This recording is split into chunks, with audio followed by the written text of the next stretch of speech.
Waalaikumsalam warahmatullahi wabarakatuh. Selamat siang Ibu Guru dan teman-teman lainnya yang berbahagia. Pertama-tama marilah kita panjatkan puji syukur kehadirat Allah Subhanahu wa taala karena telah memberikan rahmat sehingga kita dapat berkumpul di ruang kelas ini. Yang kedua, sholawat serta salam mari kita panjatkan kepada Nabi besar kita, yakni Nabi Muhammad Sallallahu Alaihi Wasallam. Dan yang ketiga, yang terhormat Ibu Kera selaku Ibu Guru IPA. Perkenalkan, nama saya Aina Rifana Putri yang akan bertugas sebagai moderator beserta pemateri dalam diskusi materi limbah. Adapun anggota kelompok saya adalah Restu, Reina, Devina, Lingga, dan Silvi. Baik teman-teman, langsung saja kita mulai ke sesi yang pertama. Materi yang pertama yaitu pengertian limbah yang akan dijelaskan oleh saudara kita Restu. Berdasarkan peraturan pemerintah nomor 18 tahun 1999 yang juga terdapat pada 1985 tahun 1999, limbah didefinisikan sebagai sisa buangan dari suatu usaha dan atau kegiatan manusia. J. Pengertian baku mutu lingkungan berdasarkan Undang-Undang Republik Indonesia Nomor 23 Tahun 1920 tentang pengelolaan lingkungan hidup, mendefinisikan baku mutu lingkungan sebagai ukuran batas atau prinsip hidup, zat, energi, atau komponen yang ada atau harus ada dan atau unsur pencemar yang ditunggang keberadaannya dalam suatu sumber daya. Pengelolaan limbah. Yang pertama, pengelompokan berdasarkan jenis senyawa. Terbagi dua, yaitu limbah organik dan limbah anorganik. Secara kimiawi, limbah organik merupakan segala limbah yang terdapat unsur karbon atau istilahnya CO.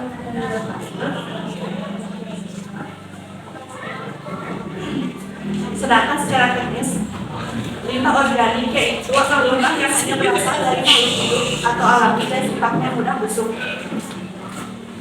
Limbah organik yang berasal dari makhluk hidup mudah membusuk karena pada makhluk hidup terdapat unsur karbon dalam bentuk gula atau karbohidrat yang rantai kimianya relatif sederhana sehingga dapat dijadikan seperti sumber nutrisi bagi mikroorganisme seperti bakteri dan jamur. Limbah organik yang mudah membusuk dan dimanfaatkan kembali dengan dijadikan sebagai kompos, dapat dimanfaatkan sebagai pupuk atau penyukur tanaman. Yang kedua, limbah anorganik. Secara kimiawi, limbah anorganik merupakan segala limbah yang tidak terdapat unsur karbon seperti kaca, anorganik, dan logam. Secara teknis, limbah anorganik didefinisikan sebagai segala limbah yang tidak dapat atau sulit terurai atau busuk secara alami oleh mikroorganisme lain. Beberapa limbah padat atau sampah anorganik seperti limbah aluminium, plastik, dan kertas dapat dimanfaatkan kembali melalui proses daur ulang. Yang kedua, pengelompokan berdasarkan wujud yang akan dijelaskan oleh Rina dan Devina. Dua, pengelompokan berdasarkan wujud dibagi menjadi 4, yaitu limbah cair domestik, yang kedua limbah cair industri, yang ketiga rembesan dan luapan, yang keempat air hujan. Yang pertama, limbah cair domestik, yaitu limbah yang berwujud cair. Contohnya seperti air buangan dari perumahan rumah tangga, seperti air deterjen atau air cucian.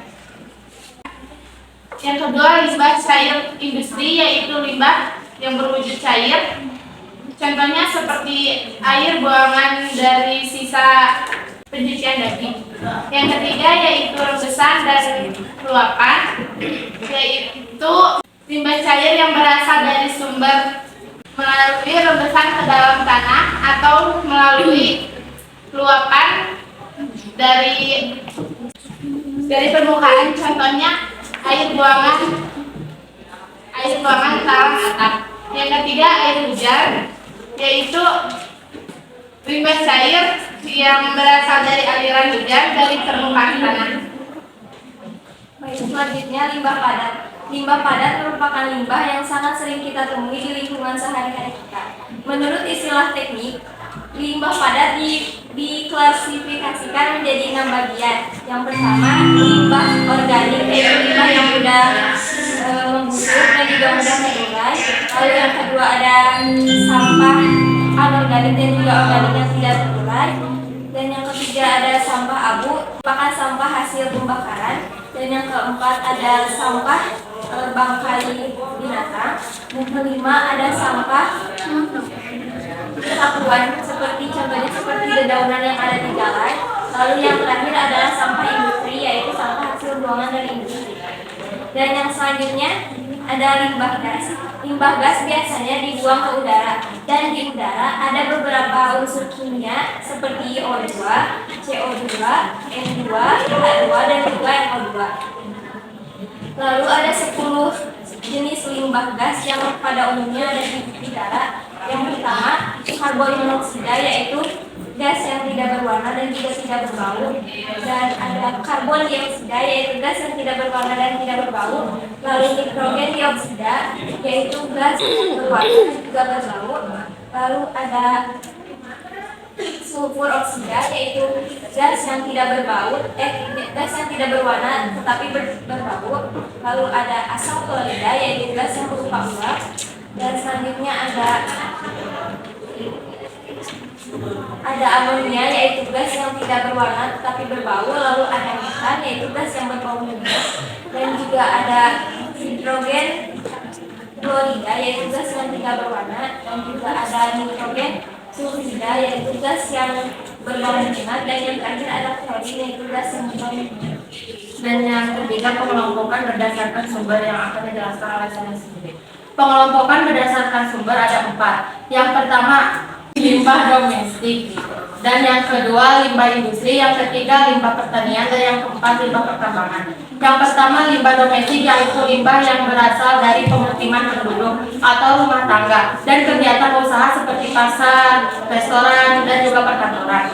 Dan yang kedua, limbah industri, yaitu limbah yang berasal dari hasil pembuangan industri. Yang ketiga, limbah pertanian, yaitu limbah yang berasal dari daerah pertanian dan perkebunan. Dan yang keempat adalah limbah pertambangan, yaitu limbah yang berasal dari daerah pertambangan. Dan yang keempat adalah limbah bahan berbahaya dan beracun, B3, yang akan dijelaskan oleh Sylvie dan Nisa. Limbah bahan berbahaya dan beracun. Limbah bahan berbahaya dan beracun adalah sisa satu kegiatan yang mengandung bahan berbahaya dan beracun yang karena sifat atau konsentrasinya. Limbah B3 dapat diklasifikasikan sebagai zat atau bahan yang mengandung salah satu atau lebih senyawa. 1. Mudah meledak, 2. oksidasi, 3. Amat sangat mudah terbakar, 4. sangat mudah terbakar, 5. mudah terbakar, 6. amat sangat beracun, 7. sangat beracun, 8. beracun, 9. korosif, 10. berbahaya bagi lingkungan, 11. bersifat iritasi, 12. dapat menyebabkan kanker, 13. dapat menyebabkan kesehatan janin, 14. dapat menyebabkan musnah. Lihat atau bahan di atas sebagai limbah B3 karena memenuhi satu atau lebih karakteristik limbah B3 berikut.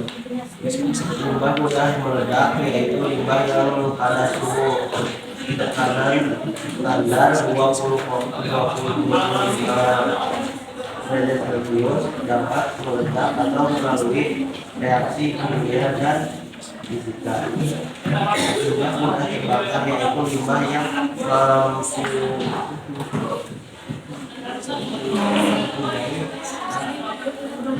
limbah berupa cairan yang mengandung alkohol. B. Limbah bukan berupa cairan. C. merupakan limbah yang bertekanan mudah terbakar. D. limbah beroksidasi. Limbah berikut limbah bersifat relatif. Limbah yang pada keadaan normal tidak stabil dan dapat menyebabkan kerusakan. B. Limbah yang dapat berinteraksi dengan air. C. Limbah yang apabila tercampur dengan air menimbulkan ledakan. E. Limbah E. merupakan limbah nada. E. Limbah yang dapat mudah meledak. F. Limbah yang menyebabkan kebakaran karena melimpar atau menerima oksigen.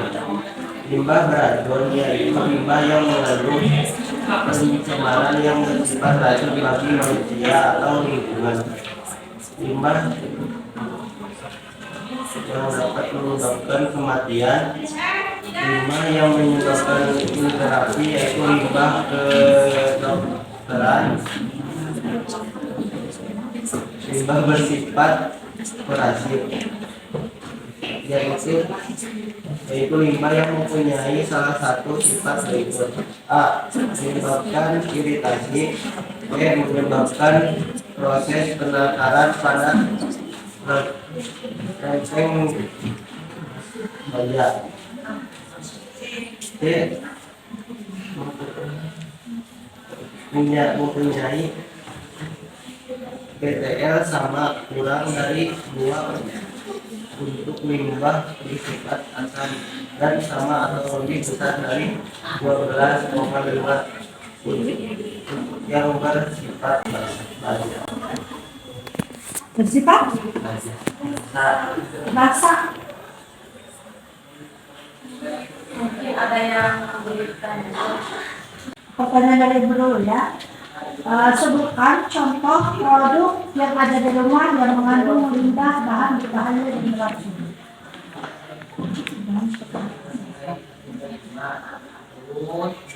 Kan saya contoh yang limbah yang berbahaya yang ada di rumah seperti gas, tabung gas. Tabung gas, apakah tabung gas itu masuk ke dalam limbah bahan berbahaya dan beracun? Saya betul? Apa?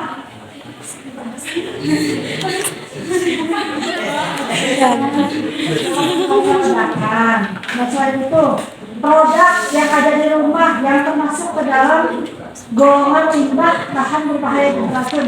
Contoh dari produk untuk pemeliharaan rumah, contohnya seperti apa?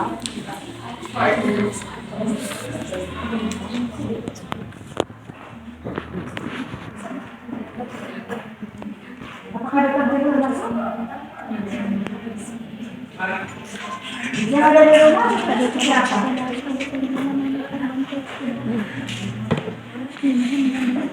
Apa sih yang masuk dalam limbah bahan berbahaya dan beracun?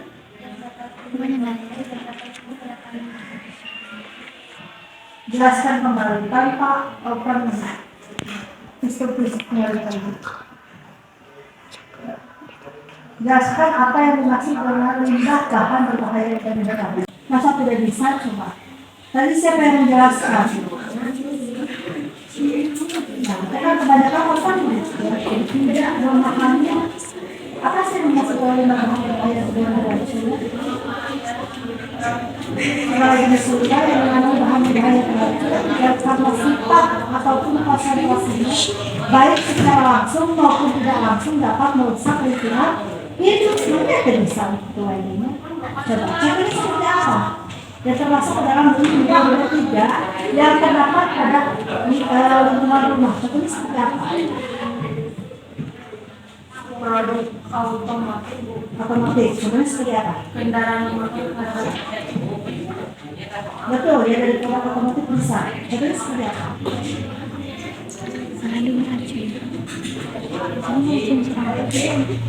Oh, jalan. Terus selain dari otomotif ada lagi nggak?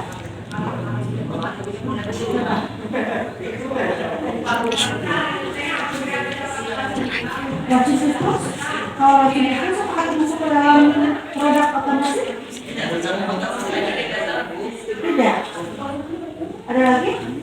Coba dari restu dulu, berikan contoh yang termasuk ke dalam limbah bahan berbahaya beracun yang terdapat di lingkungan rumah atau di lingkungan sekitar. Jadi seperti apa? Ada yang katakan produk otomotif sebenarnya seperti oli bensin. Nah, coba dari yang lain.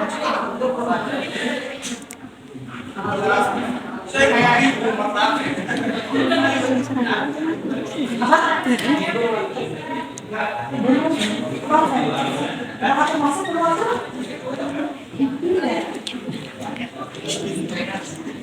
Ada lagi?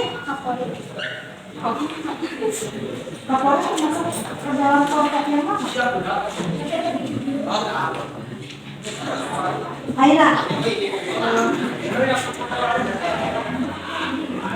Makanan peliharaan. Makanan Peliharaan hewan. Apakah makanan yang masih mental atau berbahaya beracun? Lingga,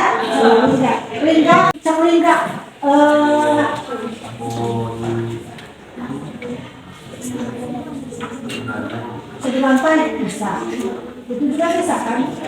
Sebelum lantai juga bisa menimbulkan limbah dalam berbahaya beracun, bisa. Ya. Terus kalau dalam pertanian tadi sebetulnya sianida, itu di antaranya. Bukan sianida, itu mah kasus nanti dulu. Coba dari kelompok yang lain ada pertanyaan? Silakan. Tidak ada yang mau mengajukan pertanyaan sama sekali?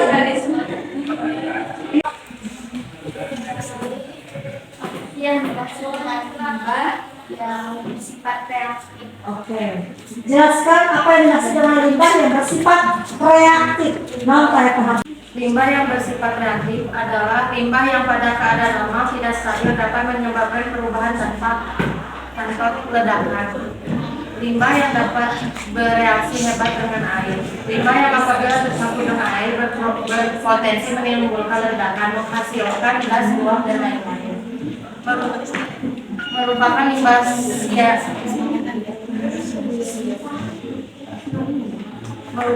limbah sianida, sulfida, atau amonia yang pada kondisi pH antara 2 dan 12,5.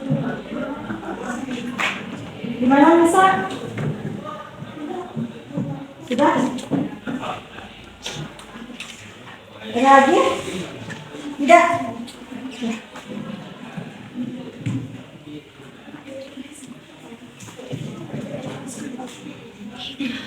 Di sini kami akan menjelaskan tentang produk meja kami.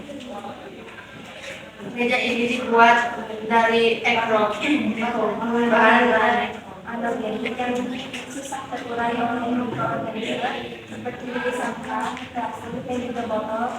Kami memasukkan sampah yang dalam botol sehingga padat dan dijadikan satu anak lainnya tidak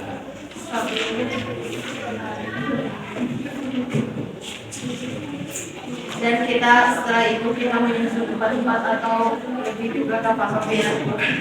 Setelah itu kita tempelkan ke mejanya, dibalikin dulu. alas mejanya terbuat dari kardus lalu Ada masalah sekarang kardus.